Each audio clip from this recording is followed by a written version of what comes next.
बड़का खबर किसान मन बर।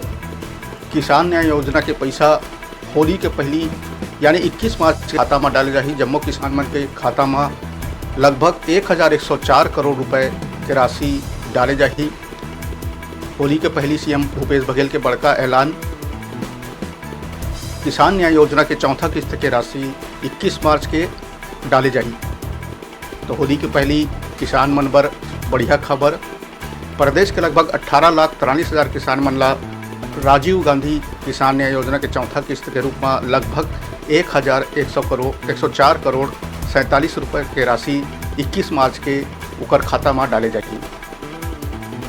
बता दें कि ये योजना में अब तक किसान मन ला 3 किस्त में 45,000 करोड़ रुपये के भुगतान करे जा चुके हैं। तो अभी के बड़का खबर 21 मार्च के दिन किसान मन के खाता में पैसा डाले जाही। किसान न्याय योजना के चौथा किस्त के सीएम भूपेश बघेल के बड़का ऐलान। होली के पहली किसान मन पर खुशखबरी वाला खबर।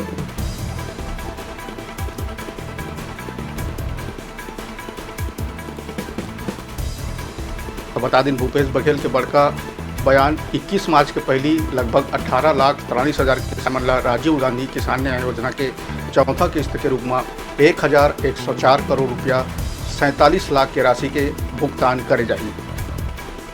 बता दें कि अब तक ये योजना में 3 किस्त के रूप में 45,000 करोड़ रुपए के भुगतान करे जा चुके हैं। तो अभी के बड़का खबर भूपेश बघेल के बड़का ऐलान। 21 मार्च यानी होली पहली किसान मन के खाता में किसान न्याय योजना के चौथा राशि के भुगतान करे जाही। बता दें कि 3 किस्त के रूप में अभी तक 4,500 करोड़ रुपए के भुगतान करे जा चुके हैं। चौथा किस्त के रूप में 1,004 करोड़ 27 लाख रुपए के भुगतान करे जाही। तो किसान मन पर अभी के बड़का खबर। किसान न्याय योजना के चौथा किस्त के राशि 21 मार्च के उमन के खाता में भुगतान कर दे जाही।